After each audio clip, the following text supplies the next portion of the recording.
Porfirio Díaz fue el presidente de México desde 1876 hasta 1911. Con 31 años de gobierno, el general Díaz fue el gobernante del México moderno con más tiempo en la silla presidencial. Durante su gobierno, México avanzó muchísimo. Se implementaron líneas telefónicas, telegráficas, ferrocarrileras, mientras que permitió que tanto el arte y la cultura florecieran de una manera increíble. Y de no haber sido por los estragos causados por la revolución, el panorama socioeconómico de México sería muy diferente hoy en día. Una de las frases más populares que se le atribuye al general oaxaqueño es "Pobre México, tan lejos de Dios y tan cerca de Estados Unidos". Y aunque fue en realidad escrita por Nemesio García Naranjo en su novela El orgullo de la raza, esta representa a la perfección los sentimientos e ideologías que marcarían el rumbo del gobierno de Díaz. Él creía que la única forma para que México pudiera resaltar como país era no depender de los Estados Unidos como lo hacemos hoy en día. Su gobierno se enfocó en aprovechar los recursos mexicanos para los mexicanos, y cuando se necesitaba subsidiar tierra o recursos, lo haría primero a los europeos, principalmente Francia y Alemania, siempre dejando a Estados Unidos como el último posible contribuyente. Díaz, siendo un veterano de una de las primeras guerras mexico-estadounidenses y un astuto estratega militar, sabía lo peligroso que eran las políticas expansionistas de Estados Unidos y la precaria situación en la que se encontraba México como el vecino más cercano de este país. Él quería un México para los mexicanos, libre de influencias norteamericanas y que pudiera valerse por sí mismo en el mundo moderno. Tristemente, nadie puede escapar del gran garrote de Teddy Roosevelt. Es un secreto a voces que los Estados Unidos tienen una tendencia a desestabilizar gobiernos latinoamericanos para inyectar sus propios memes y volverse más poderosos como nación. Pasó en el pasado, pasa ahora y dudo mucho que deje de suceder en un futuro visible. Y por supuesto, México no es la excepción a esto. Miren, no me voy a sentar aquí a culpar la derrota de Díaz y la Revolución Mexicana completamente a la desestabilización americana. El pueblo mexicano estaba justamente cansado de Díaz y su gobierno, lo cual llevó a un levantamiento armado que definiría el destino de México durante los próximos 100 años, y cuyos estragos aún sentimos hasta el día de hoy. Pero sería una mentira igual de grande decir que Estados Unidos no se benefició de la inestabilidad mexicana y que le facilitó la obtención de recursos a los revolucionarios para propagar más el caos y deshacerse de todos los avances que el porfiriato habían traído, espantando a los inversores extranjeros y dejando a Estados Unidos como el único aliado del que podíamos depender. Todos sabemos cómo acaba esta historia. Es un dolor impregnado en la memoria cultural del pueblo mexicano. Díaz es derrocado, obligado a ir a Francia para pasar sus últimos años extrañando a su México. El país entra en un caos sin control por los próximos 30 años, una nueva dictadura toma el control del país y el pueblo mexicano experimenta una crisis económica de la que apenas se está recuperando. Estados Unidos ganó de nuevo. Su dominio cultural, social y político sobre México es la realidad en la que todos vivimos.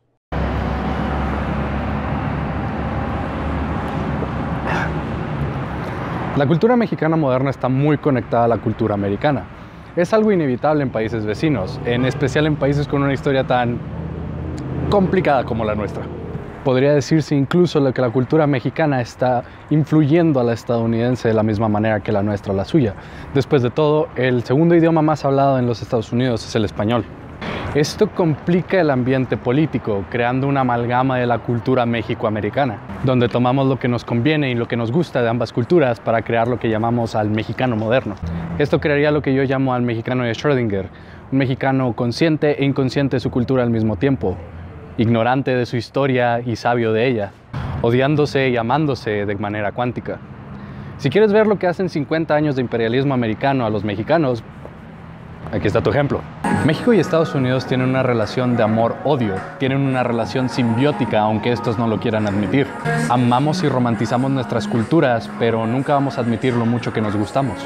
Y el hecho de que queramos ignorar la existencia de esta relación tsundere por lo mucho que nos odiamos, habla bastante de nuestro contexto social. Esta realidad de la relación entre México y Estados Unidos afecta a todos los aspectos de nuestra vida, querámoslo o no.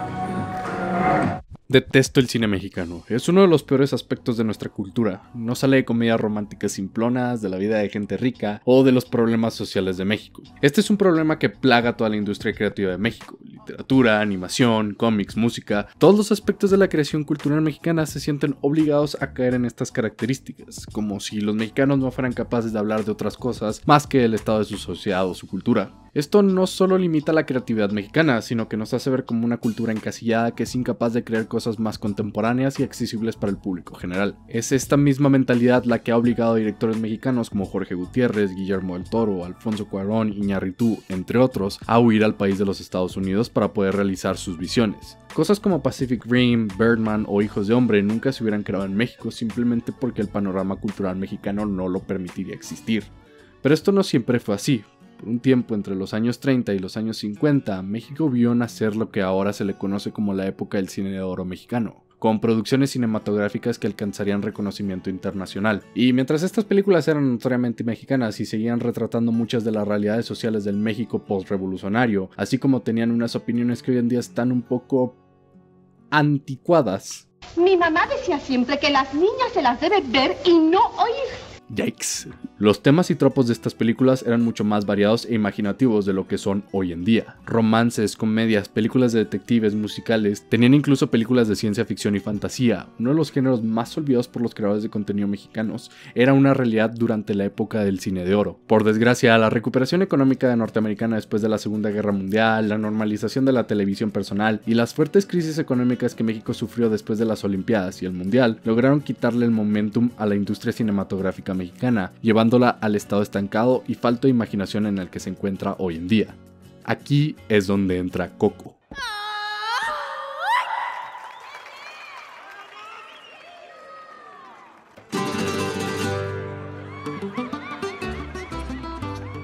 Este es uno de los raros casos donde una producción americana es estrenada antes en el extranjero. México vio Coco con alrededor de una semana de ventaja al resto del mundo, y para la sorpresa de absolutamente nadie, Coco se volvió la película más taquillera de la historia de México, con un estimado de más de 57 millones de dólares recaudados solo en nuestro país. Después de todo, es Disney, la compañía multinacional más influyente en la cultura mundial. Y tengamos la opinión que tengamos de ella y su ética de trabajo, las películas de Disney siguen teniendo una calidad innegable. Esta calidad se ve al instante en la película, y después de ponerme a ver películas de la época de oro del cine mexicano, me di cuenta lo bien capturada que está la estética y los sentimientos de estas películas en Coco. Tan solo hace falta darle una mirada a Ernesto de la Cruz y el cómo es obviamente una quimera de múltiples actores mexicanos como Jorge Negrete y Pedro Infante. Otro detalle muy bueno de la película es que se nota que fue pensada primero en español, antes de ser traducida al inglés, lo cual le da un sentimiento de autenticidad mexicana, con las voces de los personajes otorgadas por múltiples actores y cantantes de alto calibre mexicano, culminando en el uso de esta misma influencia y talento mexicano en la música de la película, que es el tema central de la historia. Solo falta escuchar algunas de las canciones para darnos cuenta de la fuerte influencia de la cultura mexicana en la historia de Coco y los fieles homenajes a las canciones más populares del cine dorado. ¿Quién será la que me quiere a mí? ¿Quién será? ¿Quién será? ¿Quién será? ¿Quién será la que me dé su amor? ¿Quién será? ¿Quién será? Yo no sé si la podré encontrar. Yo no sé, yo no sé. Recuérdame, hoy tengo que ir, mi amor. Recuérdame. No llores, por favor, te llevo en mi corazón y cerca me tendrás. A solas yo te cantaré soñando en regresar. Recuérdame, aunque tengo que emigrar, recuérdame. Si mi guitarra oyes llorar, ella con su triste canto te acompaña. La fidelidad, la calidad y la identificación cultural aseguraron el éxito de Coco en México, pero aún seguimos hablando de Disney, una corporación estadounidense que te está revendiendo tu propia cultura, y esto abre una caja de Pandora ética sobre el cómo se tratan estos temas. Y por eso debemos hablar de apropiación cultural. Mátenme, por favor. Al ser una producción mayormente americana, con gente blanca a su cabeza, Coco sigue siendo un producto de apropiación cultural. Pero creo que debemos de hacer una pausa para explicar lo que es la apropiación cultural, ya que la palabra ha sido malinterpretada por mucha gente que no la entiende, y en el momento que alguien la menciona, todos se ponen a la defensiva pensando que es algo inherentemente malo. Lindsay Ellis tiene un video buenísimo sobre el tema, y lo dejaré en la tarjeta de arriba, pero trataré de dar mi propio giro al tema. La apropiación cultural es un término neutral. Significa el cómo un miembro o miembros de una cultura adoptan o usan elementos de otra cultura para incluirlos en la suya. Nada más, nada menos. Es por esto que digo que es neutral, porque no implica nada más que esa pequeña frase. Un americano celebrando Día de Muertos está apropiándose la cultura mexicana de la misma forma que un mexicano se apropia la cultura japonesa al consumir sushi o hacer cosplay de un personaje de anime. No implica malicia ni falta de respeto a la cultura apropiada. Lo que pasa es que cuando empiezas a meter aspectos como raza, historia y género, la apropiación cultural empieza a complicarse un poco. Algunos críticos y sociólogos dicen que si la apropiación cultural está hecha por una cultura históricamente oprimida por el colonialismo, por ejemplo, un mexicano o indio apropiándose cultura europea, entonces no hay mucho daño. Mientras que si es una cultura conocida por ser colonialista e imperialista, la que está apropiándose una cultura históricamente oprimida, esto se vuelve un poco... Go ahead and look at me. Yikes. La apropiación cultural es mucho más compleja que cultura A es grande y apropia cultura B que es pequeña, por ende es malo. Después de todo, si los mexicanos empezaran a apropiarse rasgos de la cultura española de una forma irrespetuosa y grosera, esto sería apropiación cultural negativa, incluso si es una cultura apropiada a otra que lo oprimió por años. Es por eso que la apropiación cultural es tan complicada. No se puede culpar a una cultura oprimida por ser grosera o irrespetuosa con sus opresores, pero tampoco se puede ignorar los sentimientos de ofensa de la cultura apropiada. Porque si bien es ofensivo que mexicanos, indios, latinos o coreanos se apropien y burlen de las culturas que les oprimieron por siglos, estas burlas nunca van a tener el mismo peso e implicaciones que cosas como yikes. Así que la cuestión se vuelve no en no apropiarse o adoptar una cultura a la nuestra, sino hacerlo de una forma que sea lo más respetuosa y considerable posible. Entonces se preguntarán, ¿cómo saber si estás respetando la cultura de la que te estás apropiando? Y cuando sepa cómo hacerlo, yo les digo. Porque no importa qué tan respetuoso seas, qué tanta gente de la cultura consigas para que te guíen durante la producción o qué tan bien recibida sea tu obra, siempre cabe la posibilidad de que alguien esté justamente molesto por cómo su cultura fue retratada. Después de todo, el arte no se crea en el vacío y todas estas obras son un reflejo de las personas que les crean, lo cual significa que insertarán partes de sí mismo, y a la hora de estar hablando de otras culturas, puede que omitan, alteren o cambien cosas que pueden ser sensibles para algunas personas. También está por supuesto el aspecto económico. Toma Disney, por ejemplo, tiene una historia muy larga de apropiarse culturas para sus películas, no solo de gente de color sino de todo el mundo, y aunque se nota que Disney hace todo lo posible para investigar y ser respetuoso a la hora de apropiarse las culturas, bueno, casi siempre. Yikes. Al final del día, Disney sigue siendo una megacorporación concentrándose en hacerte comprar un producto, y cuando tu cultura se vuelve una comunidad para ser vendida, es razonable como algunas personas no lo verían muy bien. Creo que este es mi problema principal con Coco. Por un lado, la película se siente mexicana, se ve el amor, respeto y cariño. Por otro lado, esta sigue siendo una película Disney bastante estándar, con el joven protagonista incomprendido por su familia, que decide huir a cumplir sus sueños para darse cuenta de que lo que en realidad necesitaba había estado dentro de él o ella todo este tiempo, y el viaje heroico que hizo solo servía para reforzar esto. Agrega un tema central en la trama para diferenciarle, como no sé, el recuerdo. Recuérdame, aunque tenga que emigrar.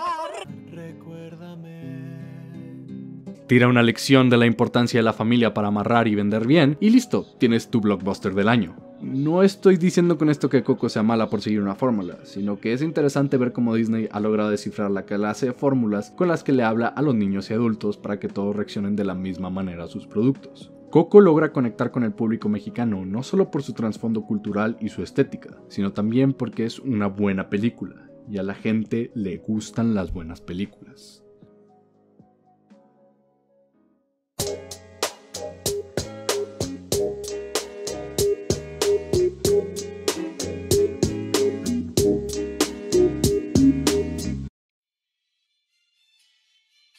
El Día de Muertos es una celebración importante para los mexicanos.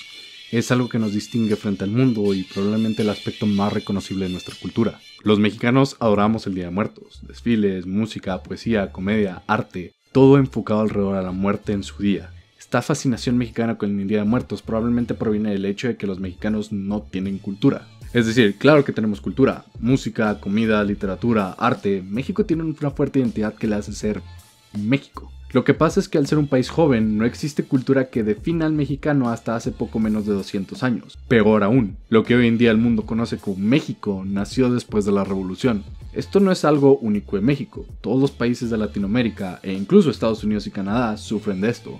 Existen edificios y escuelas en Europa que tienen más edad e historia que cualquier cosa construida en América por los nuevos americanos, y muchos de estos edificios históricos aún están en funcionamiento. El problema con México y Latinoamérica es que somos mestizos. En serio, por más que queramos decir que la raza es una construcción social y el color de la piel no le da valor a una persona, es imposible negar la importancia cultural de la raza, porque esta define la forma en la que ves el mundo y muchas veces cómo ese mismo mundo te trata y reacciona a ti. Los blancos en Estados Unidos y Canadá se pueden sentir conectados a sus raíces europeas porque siguen siendo blancos, pero el mexicano no tiene ese derecho. Somos mestizos, el perro callejero, la combinación del nativo, el negro y el blanco, una piel dorada que representa la culminación de cientos de años de guerra, colonialismo, violencia, crímenes y atrocidades, todo viviendo en una caótica armonía en nuestro color de piel. Ahora, no me quiero poner a hablar mucho de los estudios antropológicos de la raza y su papel en la historia de México, porque este video de por sí ya es largo y se podrá hacer una serie entera solo hablando de eso. A lo que voy es que para los mexicanos no hay historia a la que arraigarse. Rechazamos nuestra descendencia blanca europea porque aún sentimos un cierto resentimiento a su racismo, clasismo y opresión colonial que terminó en una violenta guerra, mientras que no podemos reclamar las culturas prehispánicas como los aztecas, mayas o rarámuris porque fueron forzosamente eliminadas de nuestra memoria colectiva por culpa del colonialismo, de tal forma que al mirarlos nos parecen alienígenas, como algo que está en nuestra sangre y nuestro pasado pero que nunca podremos entender realmente. Eso, y digamos que los mexicanos no somos muy amables con los pueblos indígenas. Oh no. Yikes. Es por esto que el Día de Muertos es tan importante para el mexicano. Es una combinación de todo lo que representa. Es el catolicismo forzado por los españoles y los pocos detalles que podemos conservar de las culturas prehispánicas y su culto a la muerte. El Día de Muertos es algo que solo nosotros tenemos, que nos identifica como cultura. No es raro que su estética y su figura sea ligada a los mexicanos en toda obra de arte, y que cada que alguien ajeno a nuestra cultura quiera aludir a México es lo primero que piensa para representarnos. Y los mexicanos también lo hacemos. Parece que no podemos despegarnos de este día para representarnos. Después de todo, Coco es la segunda película infantil con temática del Día de los Muertos y la estética del día nos fascina tanto a mexicanos como a extranjeros por lo que representa. Los mexicanos tenemos una visión diferente a la muerte que el resto de las culturas. Viene desde esta época precolonial donde los antiguos nativos le rezaban a la muerte y hacían sacrificios. Ellos no consideraban la muerte como el final de la vida, sino como una extensión de esta misma. En palabras de Octavio Paz, para el habitante de Nueva York, París o Londres, la muerte es la palabra que jamás se pronuncia porque quema los labios. El mexicano, en cambio, la frecuenta, la burla, la acaricia, duerme con ella, la festeja, es uno de sus juguetes favoritos y su amor más permanente. Cierto, en su actitud hay quizás tanto miedo como en el de los otros, mas al menos no se esconde ni la esconde. La contempla cara a cara con impaciencia, desdén o ironía. Si me han de matar mañana, que me maten de una vez. creamos a la Catrina como una representación de este espíritu, una alegre calavera que se emborracha y baila con nosotros.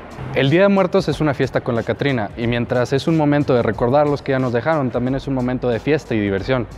Volviendo así, irónicamente, al Día de los Muertos en una fiesta para la vida y todos los que estamos entre los vivos. E incluso si Coco no pone a la Catrina en su historia, su influencia y estética se sienten en los colores y la arquitectura del mundo de los muertos, donde la muerte no es un antónimo de la vida, sino una continuación de esta. Coco entiende el Día de los Muertos. Aquí tenemos una familia obviamente católica en un pueblo mágico que pone a la familia y el recuerdo de los ancestros como lo más importante. Se utiliza el Día de los Muertos como una metáfora para representar todo lo que nos hace mexicanos y como Miguel, un niño que está desconectado de su familia y por ende de su cultura, le utiliza para reencontrarse consigo mismo y quién es en realidad.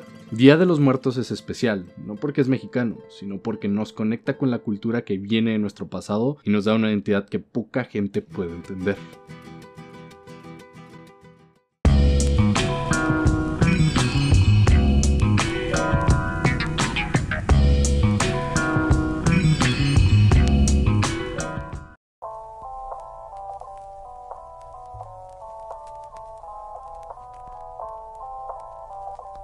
La Malinche es considerada la madre de los mestizos. Fue una mujer nativa entregada a Hernán Cortés como esclava, al que a su mismo tiempo fue su confidente, su amante y su compañera estratega. Es considerada la primera traidora porque con su ayuda muchos de los pueblos mexicas y aztecas cayeron bajo el yugo español. Lo cual es honestamente una pendejada porque fue vendida como esclava a los españoles y hizo lo que pudo con las situaciones de vida que tenía. Cualquiera que la culpe por sus acciones está siendo en realidad un cabrón sexista. El punto con la Malinche es que es una figura que bautizó un término que utilizamos los mexicanos, conocido como el malinchismo, que básicamente significa despreciar nuestra propia cultura en favor de lo extranjero, de lo americano especialmente. Cosas como nuestro arte, nuestra literatura, nuestra música son casi siempre tachadas como inferiores a favor de otros productos más extranjeros. No hace falta más que darte una vuelta por nuestras redes sociales para ver que cualquiera que escuche música de banda o se sienta orgulloso por sus raíces mexicanas es tachado como un naco. Incluso yo, hablando mal de las películas mexicanas, se puede considerar una forma de malinchismo porque estoy renegando a mi propia cultura en favor de algo más americano. El mexicano moderno se odia a sí mismo y quiere hacerse sentir mejor a los demás mexicanos nacos y simplones, porque no escucha banda ni ve novelas, porque escucha rock y ve películas y series de calidad. Destruimos nuestra propia cultura y en lugar de ser críticos e intentar arreglar lo que nos disgusta de nuestro panorama artístico, preferimos levantarnos el cuello por disfrutar de arte de mayor calidad que las cosas nacas que se crean en nuestro país. Y no creo que exista nada más mexicano que engañarnos a nosotros mismos en creer que somos superiores haciendo de menos al prójimo. Es por eso que Coco toca una fibra sensible en mí. Todo lo que se presenta en la película es mexicano a más no poder, y quiero hacer hincapié en su música, porque les voy a decir algo que muchos mexicanos hemos sentido. Odiaba esta música, no la soportaba. Siempre que mis abuelos y mis padres la ponían en Navidad o en las reuniones familiares, no podía esperar a que terminara o que mi padre pusiera un disco de rock en inglés. Detestaba ir a los antros porque lo único que se bailaba era música de banda. Yo y muchos otros mexicanos cercanos a mi generación detestábamos esta parte de nuestra cultura y lo consideramos como algo de lo que estar avergonzados. Mirábamos a otros países y decíamos, ¿por qué no podemos ser así? Entonces Coco entra en escena, con este sincero amor por la música mexicana, un respeto por todo lo que representa, y nos trae a este niño con el que todos nos podemos identificar. Le hacen tener una pasión tan pura por la música que es imposible no contagiarse de ella. Y esto es lo que me hace enojar de Coco, que Disney tuvo que tomar nuestra cultura, reempaquetarla con su fórmula mágica y vendérnosla de nuevo. Y ahora sí podemos apreciarla.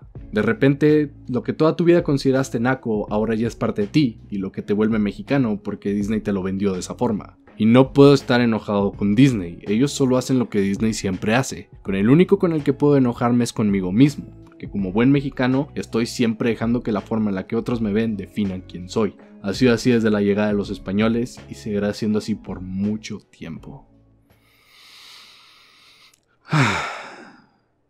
Pero incluso con esta tormenta de sentimientos confusos que es Coco, existe un momento que conecta conmigo, uno que me hace apreciar esta película como ninguna otra.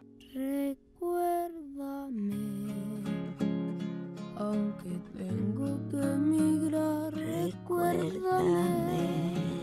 Si mi guitarra oyes llorar,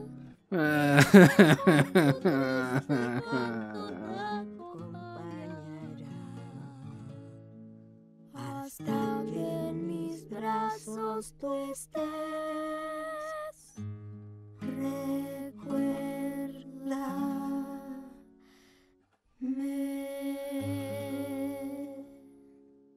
Perder un familiar por una enfermedad degenerativa es algo terrible. Aunque tengo la suerte de nunca haberlo experimentado, es un miedo que existe constantemente en mí. La gente que sufre estas enfermedades se va apagando poco a poco, y los familiares tienen que ver cómo esto pasa en tiempo real. En la cultura mexicana es muy raro dejar a los familiares en un asilo. Cuando estos empiezan a envejecer y necesitan más apoyos, es normal que la familia inmediata se encargue de ellos. Es mal visto y a veces impensable abandonarlos, incluso si esto se hace con gente profesional. Coco conecta especialmente con los mexicanos, porque todos hemos tenido un familiar en estas condiciones, apenas consciente de su existencia y a poco tiempo de morir. De hecho, yo conocí a mi bisabuela en las mismas condiciones que Coco, solo que nunca tuve la oportunidad de convivir con ella para tener una relación como la de Miguel. A lo que voy con esto es que es normal para los mexicanos ver a tus familiares desaparecer y convertirse en las sombras de lo que fueron antes. El tema principal de Coco es el recuerdo. Nadie muere realmente hasta que es olvidado, y la película se trata de Miguel encontrándose con el recuerdo de su familia para seguir guardando las memorias de estos. Es por eso que la escena es tan fuerte.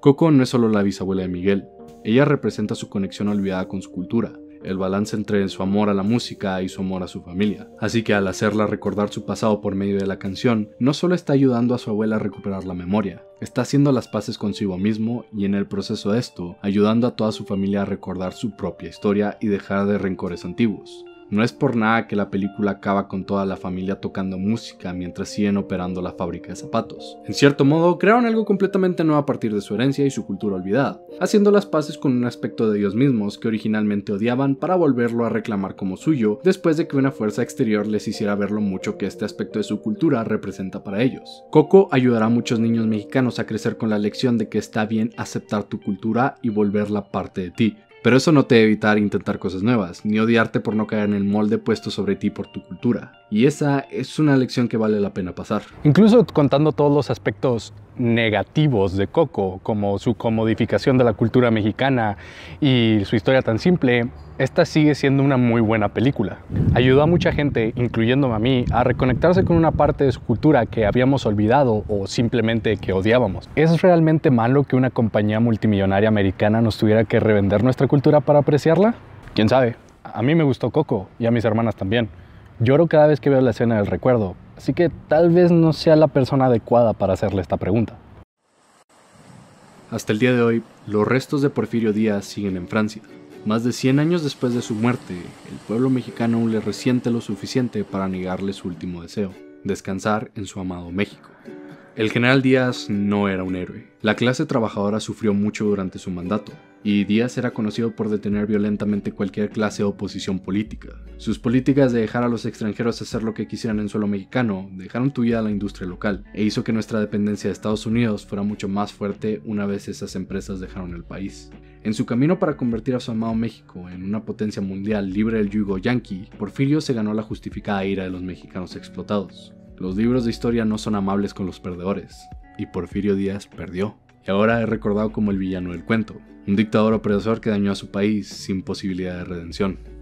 Voy a ser el primero que te diga que la forma en la que se ve a Díaz hoy en día es injusta, y que deberíamos celebrar más los logros de su gobierno, pero no me voy a sentar aquí a fingir que no hizo cosas terribles, imperdonables incluso, y que cuando hablamos de Díaz tenemos que mencionarles, porque el progreso de México en su época estuvo manchado de la sangre de los trabajadores. Lo mismo pasa con las películas de la época de oro del cine mexicano. La mayoría de ellas tenían un fuerte racismo, sexismo y clasismo que para los estándares del día de hoy podrían considerarse nauseabundos. Y está bien criticar estos aspectos de esa época, es necesario incluso, pero esto no significa que no podamos seguir disfrutándolas, conectar con su música y sus personajes. Coco es una buena película, una que yo se voy a llevar conmigo por mucho más tiempo, y que espero mostrarla a mis hijos algún día. Siempre lo digo, pero quiero taladrar esta idea en sus cabezas. Es posible disfrutar algo, incluso volverlo parte de quienes somos, llevándolo cerca de nuestro corazón, y al mismo tiempo ser crítico de este, reconociendo sus fallas y cuestionarle la forma que es influenciado por el mundo que le rodea y cómo esa influencia nos afecta como personas y como cultura. Citando a Lindsay Ellis, Critical Studies is not here to shame you for what you like, much as it apparently feels that way to some people, but rather to help give us the tools to question the media we consume and what it says about the culture that created it. Nuestra relación con el arte es muy complicada, porque son productos que apelan a nuestros sentimientos, y al criticarles o analizarles es fácil sentirse personalmente atacado, porque forman parte de nosotros y lo que nos vuelve un individuo. Pero por esto mismo es necesario analizarles críticamente, porque de lo contrario serían solo productos vacíos sin valor real. El arte no se crea en una burbuja, es el resultado del ambiente que lo rodea y esto debe ser reconocido para hablar correctamente de él. La crítica artística no se puede resumir a cosa X es mala o buena, es mucho más complejo que eso. Se tiene que analizar cuál es el peso de la obra en el momento de su creación y cómo esto afecta a las personas que le consumen y viceversa. Y eso es lo que vuelve al arte algo hermoso. Este es un video muy importante que quería hacer, un ensayo explorando la cultura mexicana a través de una película americana. El resultado me gustó y espero que ustedes también. Así que si quieren ver más videos como este, podrían considerar apoyar al proyecto en Patreon.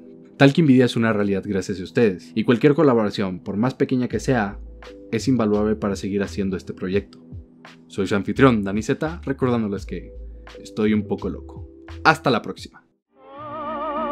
Ay, ay, ay, canta y no llores, porque cantando se alegran cielito lindo los corazones.